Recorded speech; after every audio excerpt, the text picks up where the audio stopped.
Bonjour à tous et bienvenue sur ma chaîne État des jeux. On se retrouve aujourd'hui pour une petite vidéo présentation. J'ai déjà présenté OrcQuest Warpath, le jeu de plateau. Par contre, niveau rangement, alors attention, il y a déjà pas mal de choses qui sont faites dans OrcQuest, mais je suis assez, comment on va dire, pointilleux sur les rangements. Comme je sleeve les cartes qui sont serrées à mort dans les rangements, enfin dans les rangements 3D qui sont faits dans les inserts, ça me va pas, c'est pas mélangé comme je veux, etc. C'est pas facilement prenable. C'est parce que je sleeve, et je sleeve en épais. Je sleeve en 90 microns, donc ça double à peu près la taille des cartes. Et donc voilà, le rangement qui était fait par défaut ne m'allait pas. Donc j'ai revu un petit peu tout ça. Et bah, je vais vous présenter un peu ce que j'ai fait. Donc pour ceux qui me connaissent, savent que généralement je fais toujours des impressions, je colle des aimants sous les figurines, etc. Donc bah, là c'est le cas. Par contre, toutes les figurines ne sont pas là parce qu'il y en a qui sont en cours de peinture à mon boulot. Aussi parce que je peins entre midi et deux au boulot. Donc voilà, elles sont là-bas. Mais bon, tout rentre dans la boîte. Et l'autre boîte est pratiquement terminée. J'avais dit sur Facebook qu'elle serait complètement terminée. Il faut que je rachète. Là, je vais faire un petit mélange de carton plume en plus. Vous allez comprendre pourquoi. Alors, bah, je vais déjà commencer par la première boîte. Voilà, donc on a maintenant une boîte spécifique pour toutes les figurines. Alors avant, elles étaient voilà, divisées dans les deux boîtes. C'est pareil, ça m'allait pas non plus. Les nains étaient un peu n'importe où. Enfin, ils avaient mis là où vous avez de la place, hein, forcément. Mais bon. Donc voilà, ma première boîte hops, de figurines. Je vais essayer de la mettre comme ça. Hop, voilà, on retrouve. Alors, on voit quelques figurines qui commencent à être peintes. Hein. Bon, bah, pas beaucoup. Hein, il y en a peut-être au fond. Mais voilà, ça, c'est la dernière que j'ai terminée. Bon, bon, je suis très content du résultat. Alors, par contre, même en Slapshop, bon, j'ai mis pratiquement une bonne heure à la faire. Parce qu'il y a tellement de détails, etc. Un petit peu tout partout. Voilà, et j'ai peint les devants des figurines en rouge pour mettre la zone d'alerte ou un truc comme ça. Voilà, pour savoir quand on passe devant. Donc voilà, quand on joue, on a tous les héros qui sont en bas avec les gros monstres, dont le Cocatrix qui garde ses ailes. Donc ça c'est bien, on a le Cthulhu au fond, et il y a juste le Gnoll, le chef Gnoll, qui est tout au fond. Voilà, que j'ai pas pu mettre à l'étage des gnolls parce que la figurine est trop épaisse et après j'étais un peu bloqué. Mais voilà, on retrouve après donc l'étage des barbares, des porcs et des gnolls. Ici, les morts vivants, ça sera mieux quand ça sera peint. Les elfes et les scaven, enfin les hommes rats. Et ici, on retrouve les nains, donc c'est là où il y a beaucoup de figurines qui sont en cours de peinture. Donc on retrouve les grosses machines au fond. Donc il y en a beaucoup qui sont déjà en slapshop, donc prêtes à être peintes. Et après ici on retrouve bah, tous les humains, dont aussi il y a un chien. Alors je hop.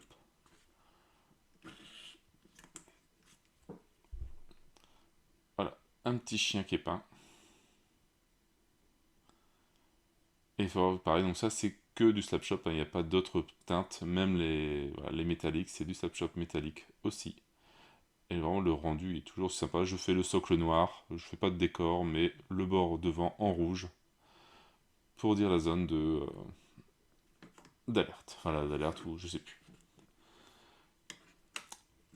Donc voilà, donc ça va, tout tient en une boîte, hein, on a largement la place. Avec les gros monstres, c'est un peu compliqué, mais sinon, bah, tout rentre bien. Donc voilà pour la première boîte, donc on va dire que c'est la plus légère. Maintenant reste l'autre boîte. Alors tous les fichiers seront disponibles sur Thingiverse. Alors c'est celle-là que j'ai pas encore terminée. Alors pourquoi?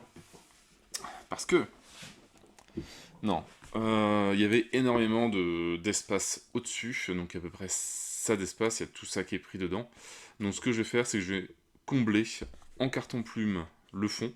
Donc il y a au moins tout ça de carton plume à mettre. Il faut que j'arrive à trouver des, je sais pas, ou du grand polystyrène. Il faut que j'essaie de trouver une grande plaque de polystyrène, c'est pas bête. Et comme ça devrait combler complètement. Donc pour le moment, j'ai mis, merci à Philibert de mettre des protections comme ça. Voilà, j'avais déjà tout ça de carton plume que j'avais préparé. Mais bon, c'était pas encore suffisant. Donc, ici, on retrouve toutes les notices, forcément. J'ai encore pas mal de photocopies rangées. Les petites fiches pour les ressources. Donc ça, c'est un fichier que j'ai trouvé sur le site de Monolith, dans le forum ou la communauté, je crois. On retrouve tous les livrets de règles. Donc j'ai bien reçu celui qui était envoyé, j'ai eu 2 fois Blood for Blood. Et donc ils m'ont renvoyé avec rapidement, je crois qu'en une semaine et demie, j'ai reçu le nouveau livret, tout en français, nickel. Donc on retrouve tous les livres.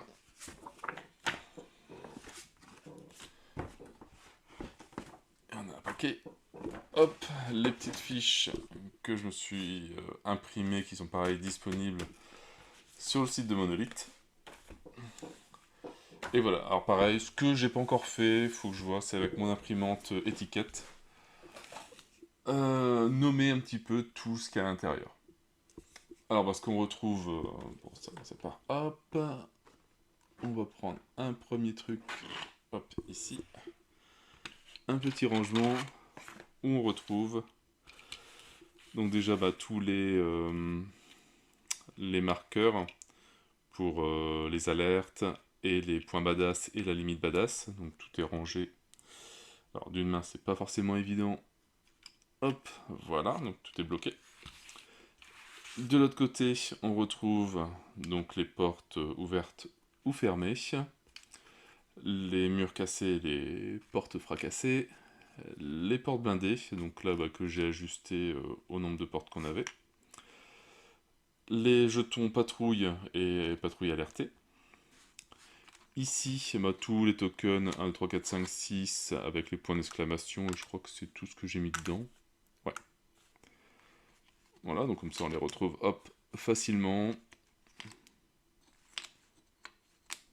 Ça se range assez facilement aussi. Et ici, c'est quoi? C'est les obstacles, ouais, les pièges et les obstacles. Donc voilà, donc fermé par un petit couvercle. Bon, je pourrais peut-être faire mieux comme couvercle, mais bon, c'est tellement large que c'est souple. Le principal, c'est que ça ferme. Ici, donc, on retrouve la piste OrqueQuest qui reste montée. Donc comme ça, elle reste montée. Il faut juste que je les colle maintenant. Mais sinon, voilà. Ici, on retrouve les 2 pistes. La piste badass. Donc ça, j'ai pas fait de rangement parce qu'il n'y avait pas besoin.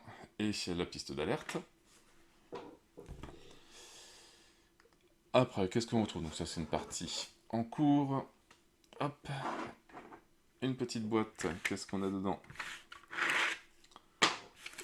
On a les mobiliers. Donc même si j'achète du mobilier en 3D, j'aurai encore largement la place pour tout ranger à l'intérieur. Donc les tokens de mobilier, les lits, les tables, les bibliothèques, etc. Ici, on retrouve les entrées des patrouilles et des persos. En dessous, un petit peu plus petit, on retrouve différents tokens de tas de coffres, etc. Et en dessous, on retrouve les grandes portes. Et je crois qu'il n'y a plus rien en dessous, donc pareil, c'est toujours à chaque fois une taille différente. Voilà. Quand on a 2 mains, ça rentre largement plus facilement. Bon, d'une main, je ne vais pas y arriver. Voilà.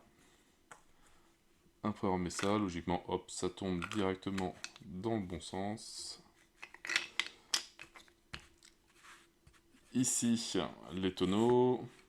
ici les caisses. Ici j'ai mis tout ce qui était piège. Et ici tout ce qui était fumée. Je crois qu'il n'y a que ça d'ailleurs. Ouais. Donc pareil, un petit rangement, c'est bien, c'est que ça peut rester à côté de la table, ça prend pas beaucoup de place. Quand Horus casse une caisse, hop, on peut le ranger directement et le jeu se range au fur et à mesure, ou en tout cas se nettoie. Alors, qu'est-ce qu'on a d'autre ici? Deux petits rangements que j'ai dû mettre forcément à l'envers, sinon c'est pas rigolo. Voilà, avec les différentes afflictions. Je sais plus trop comment ça s'appelle. Hop. Donc voilà, tous ceux qui sont avec différents niveaux, je les ai mis plus ou moins ensemble, bon, sauf le point d'interrogation. Et ici, tous les autres. Donc pareil, hop, à côté de la table, on met ça en ligne. Et dès qu'on a un personnage qui en a une, hop, on tire et après on peut la remettre facilement, comme ça c'est directement rangé. Ici on a les deux niveaux, niveau 1 et niveau 2. Enfin, moi je trouve ça bien pratique. Ça évite de polluer, d'avoir des tokens partout qui traînent. Voilà, après c'est un choix. Ici, un petit rangement. Avec, forcément comme c'est pas droit, ça bouge un petit peu, mais ça reste dans son emplacement. Hop, voilà. Donc ici, tous les personnages, les poulettes, les alarmes, enfin les cloches, le token que j'aurais pu mettre ici, celui-là, mais au moins, si jamais il y a une autre création de token, je pourrais le mettre à sa place. Les crânes que je sais pas encore à quoi ça sert, les pierres de pouvoir, Sylph, je sais plus comment ça s'appelle, et les différentes armes. Voilà. En tout cas, les différents tokens. Pareil, hein, une fois le jeu, on laisse ça à côté. Une fois le jeu où on est passé à l'endroit, hop, on range les poulettes si pas besoin, ou si on doit en tirer une. Tout est disponible, pas besoin de les chercher dans la pile de tous les tokens mélangés et tout. Donc toujours pareil, avec son petit couvercle. Alors forcément, comme c'est... je sais pas si je vais réussir, mais comme c'est souple... Bon, je sais pas si ça se voit à la vidéo. On arrive à le tordre un petit peu. Le couvercle, si on le prend mal, ça ne tient pas forcément bien. Donc il faut bien le prendre, bien droit. Ici, un petit truc. Hop. Pour les points de vie. Avec un, alors même si c'est des 1 et des 2, mais au moins comme ça on a directement 2, 3 et 5. Voilà, tout est rangé, pareil. Quand on joue, on les remet dedans, on en tire. Ça au moins, ça range au fur et à mesure. Rien qui traîne. On arrive, on a pratiquement fini l'étage. Ici, on retrouve très facilement toutes les cartes. Hop, les cartes objets épiques. Et derrière, comme c'était très large plutôt qu'en faire deux, j'ai mis les enchantements. Voilà, comme c'est vraiment un deck spécifique pour ce qui est pas utile, on l'a pas dans chaque scénario, mais sinon c'est juste une carte qu'on récupère. C'est pas une pioche, normalement, enfin en tout cas sur tous les scénarios que j'ai fait, à chaque fois c'était un objet épique qui était défini dans le scénario. Et les enchantements, ça on verra, j'en ai pas encore eu. Après, qu'est-ce qu'on a ici? Hop, on a donc les torches allumées ou éteintes, avec quelques événements. Alors ça c'est parce que j'en avais peut-être trop à mettre d'un coup. Je sais pas c'est quelle extension, c'est pas la connue je crois. EV ça va être les elfes je crois. Ce que je ne sais pas encore c'est est-ce qu'on peut mélanger tous les événements qu'on a eu, ou est-ce qu'il faut prendre, quand on fait Warpass, le jeu de base on prend ceux de Warpass, les elfes on prend ceux des elfes. Je sais pas si on peut tout mélanger. J'ai pas encore regardé vraiment les événements. Hop, ici, qu'est-ce qu'on a? On a les cartes de boss, donc le gnoll, le mort-vivant, l'ogre, voilà, donc à chaque fois le cocatrix, toutes les cartes sont là, rangées, rien facilement trouvable, et ça se range facilement, hop, ça rentre tout seul. Et ici, on a des decks, voilà, pour les personnages. Donc, si on prend son personnage, on retrouve assez facilement, il y a les compétences de base, et jusqu'aux 2 événements qui sont dédiés au personnage. Donc ici, bah forcément, il n'y en a plus qu'un, mais là, ici, il doit en avoir 3 différents de personnages. Donc après, bon, il faut chercher un petit peu, mais j'ai essayé de les classer. Là, c'est tous les porcs. Tous les personnages de base sont ensemble, donc ça se retrouve assez facilement. Un petit espace qui restait pour ranger les dés badass et les dés bleus. L'étage en dessous, c'est beaucoup de cartes. Donc on retrouve toutes les cartes, donc ça, des héros, avec les cartes qui ont été faites par la communauté sur toujours le site de Monolith pour toutes les compétences des héros. Donc là, il faut juste prendre celle qui nous intéresse. Tout slivé ou pas, ça dépend. Slivé, on peut en mettre plus, on est moins gêné. Là, c'est un petit peu juste, j'avais pas prévu les compétences.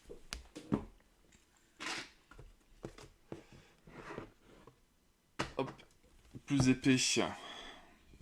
Là, on retrouve tous les monstres et tous les boss, qui sont séparés. Et au milieu, pour le moment, j'ai mis aussi les fiches de compétences pour les monstres. Donc là, c'est les elfes.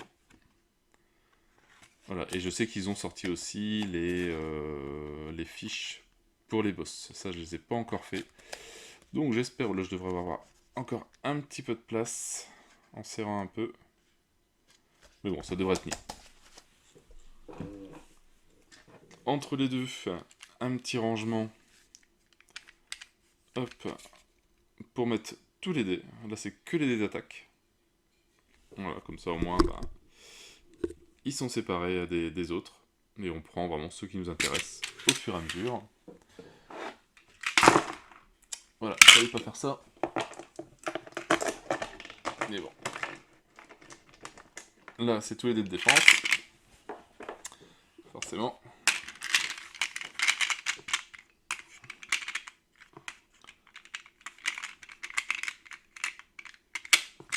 Voilà. Donc, tous les défenses qui sont ici. Pareil, on se séparait, comme ça, au moins, on est tranquille. Et ici, on retrouve, pareil, toute une ligne de cartes, maintenant. Avec ici les événements, les cartes trésors, donc on peut directement jouer avec ça, on les mélange, et après on tire soit ici, soit ici. Limite on peut même en imprimer un troisième qu'on met de côté pour faire la défausse, comme ça c'est propre. Voilà, on tire au hasard. Donc toutes les cartes sont mélangées pour moi, donc il y a tout qui est dedans. Un double avec encore des boss, donc les boss humains, après toutes les cartes, cartes des boss, cartes des nains, cartes des elfes.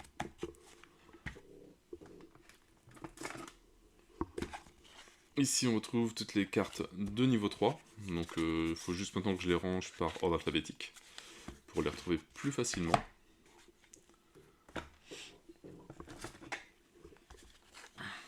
Les cartes de niveau 2. Voilà, les cartes de personnages. Donc là, on retrouve les personnages de base. Donc on a 1, 2, 3, et celui-là, c'est les cartes de base. Enfin, les personnages de base, donc c'est ici et ici. Voilà, ça, c'en est d'autres. Hop, encore donc les personnages. Des persos.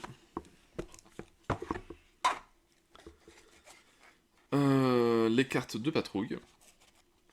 Donc pareil, là on prend, pareil, je ne sais pas est-ce qu'on peut tout mélanger, extension comprise ou pas dans la carte de patrouille, ou est-ce qu'il faut vraiment prendre ceux du jeu de base et quand on fait l'extension, prendre la carte de les cartes des extensions en plus.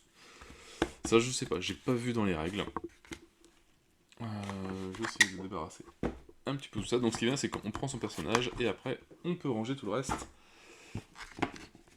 C'est facilement rangeable et on est tranquille. Qu'est-ce qui reste? Il reste ça. Alors ici, je me suis fait un petit rangement.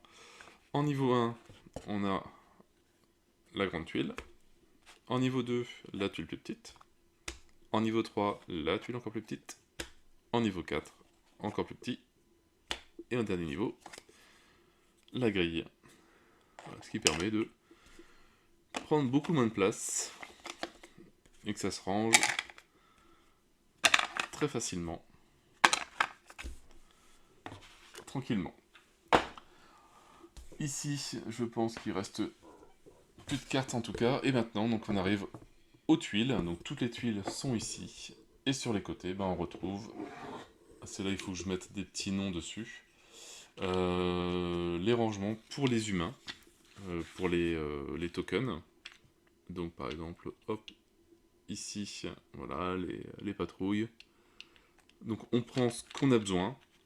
Alors, ici c'est les plus grosses patrouilles, ici c'est les paysans, on a les chiens. Donc voilà, ça c'est l'armée qui correspond aux humains. Celle-là c'est les gnolls. Donc, voilà, donc je vais mettre des petites étiquettes, coller des étiquettes dessus pour retrouver ce que c'est. Bon, après, il n'y en a pas énormément non plus, hein, donc on peut faire le tour, hein, c'est pas gênant. Ça c'est Pork Quest, je pense. Ouais. Donc c'est tous les porcs. Ouais, j'ai vraiment optimisé jusqu'au bout. Hop. Je vais réussir à le prendre. Alors, qu'est-ce que c'est celui-là? Cthulhu et les tentacules de Cthulhu. Hop.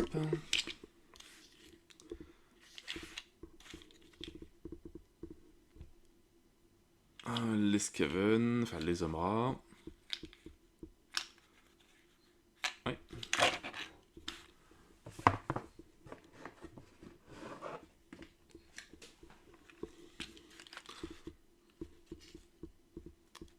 Les morts vivants.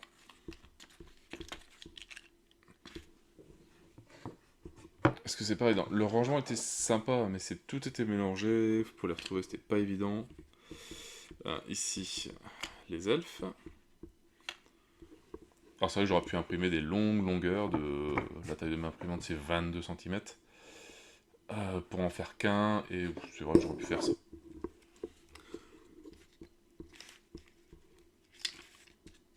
Alors ici, nous avons les barbares, avec les géants et tout. Et le dernier, les nains, je crois que c'est le dernier. Ouais, l'armée des nains. Voilà, donc comme ça, c'est facilement retrouvable, une fois qu'il y aura les noms dessus. C'est facilement rangeable aussi, donc là en dessous, ce qui reste, c'est juste toutes les tuiles, hein, donc on a beaucoup qui sont divisées en deux, après c'est les grandes tuiles. Voilà, et après pour re-ranger. Alors forcément ça ne se prend pas comme un bourrin non plus, hein, sinon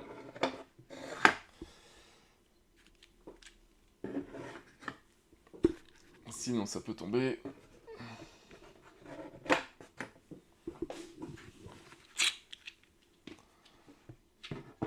Après je sais pas, il peut y avoir combien de combinaisons pour tout ranger. J'ai jamais testé.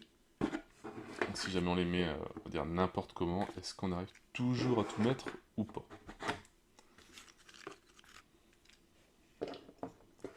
Comme là je les ai mis un peu au hasard. Bon, ça tient toujours, hein. L'espace est passé de là à ici, mais ça tient.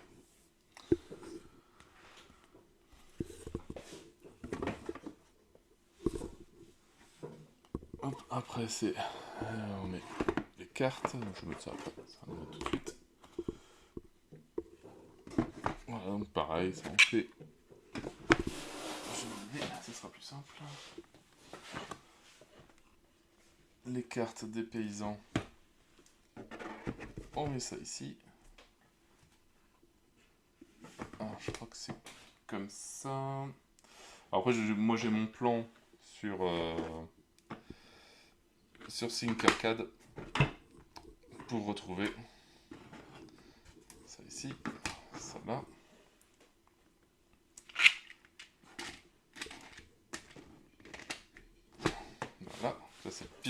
hauteur.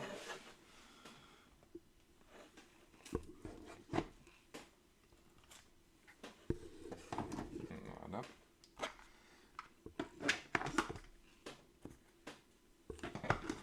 C'est que quand on a mis ça, après on n'a plus forcément beaucoup de choix pour mettre autre chose. Ici, là il reste le petit trou, hop. Non, c'est pas cela, c'est cela. Alors cela pour les mettre, on les colle contre le mur, hop, et c'est bon. Ici, hop, on met ça. Alors je vais pas les mettre dans le bon sens parce que je les ai pas encore fermés. Mais voilà, en tout cas en gros, ça revient comme ça.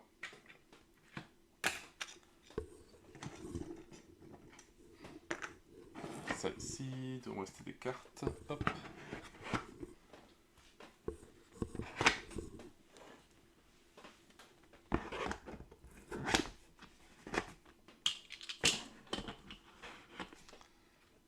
Lui, il vient ici. Lui, il vient là. Donc voilà, tout se range. Alors logiquement, ça c'est la même hauteur, c'est parce que c'est pas dans le bon sens. Normalement, il y a largement la place. Si jamais je les retourne, ça risque de tomber. Vu que je les ai pas fermés. Et voilà, après il reste les notices à mettre. Et c'est tout. Donc c'est ça qu'il faut que j'arrive à monter. Donc j'ai tout ça comme hauteur à récupérer. Donc peut-être avec du polystyrène à tester. Peut-être que ça coûtera moins cher que du papier plume. Et puis voilà, voilà mon rangement. C'est vrai que différentes personnes m'avaient demandé comment j'avais rangé ma boîte. Donc si vous pouvez éviter d'y toucher aussi, hein, franchement les rangements qu'ils ont fait sont très bien. Par contre si vous slivez, etc., ça passe, c'est beaucoup plus compliqué. Donc là il faudra peut-être refaire quelques petites choses. Et moi voilà, je voulais une boîte avec toutes les figurines dedans. Et une boîte, alors, par contre elle pèse un petit peu plus, avec toutes les cartes, etc., les maps. Mais voilà, une boîte avec tout ça. Donc voilà pour ce rangement, donc voilà tous les fichiers. Je vais voir pour les mettre ce soir, vendredi. Donc pour les mettre vendredi sur Thingiverse. Donc aujourd'hui, vu qu'on est vendredi et la vidéo va sortir samedi, donc logiquement ça sera disponible samedi directement. Si j'oublie pas de mettre le lien, sinon n'hésitez pas à me le rappeler aussi au cas où, parce que je suis un peu tête en l'air de temps en temps. Mais voilà, pour ceux qui ont du courage, en tout cas tous les fichiers sont faits, il n'y a plus qu'à les imprimer. Franchement, c'est, en tout cas pour moi, beaucoup plus pratique que ce qui existe à la base, même si c'est déjà très très bien. Au moins, il y a le fait d'en avoir un, parce que plusieurs jeux qu'on a eu avec énormément de tokens et il n'y avait aucun rangement. Donc ça, c'était pas forcément super cool, même si la société n'est pas obligée de le faire, mais bon, c'est vrai que c'est quand même beaucoup plus pratique. Et puis voilà, donc j'espère que cette vidéo, c'est vrai que j'en avais longtemps, mais que je n'en avais pas faite, mais après il faut le temps de les créer, etc. J'en ai d'autres qui sont en cours de création aussi, donc là ça avance bien, donc j'en aurai peut-être une deuxième, peut-être une par mois, ça peut être bien, si j'arrive à tenir le rythme pour vous montrer tout ça. Et puis voilà, donc moi je vais retourner après à la peinture aussi, hein, histoire d'avancer un petit peu sur OrcQuest. Pas forcément tout peindre, mais au moins peindre 5-6 figurines de chaque, histoire de jouer avec une bonne partie des figurines peintes, et après on verra au fur et à mesure, hein, selon l'envie de ce qu'il y a envie de peindre. Et après passer sur du Marvel Zombie, parce que là j'ai bien aussi envie d'avancer dans la peinture. Bon allez, sur ce, moi j'ai plus qu'à vous souhaiter une bonne journée, une bonne soirée. N'hésitez pas à liker, à commenter, à télécharger les fichiers si vous voulez. Et vous rangez la boîte. Et puis voilà, donc... Et puis donc à bientôt. Allez, ciao ciao.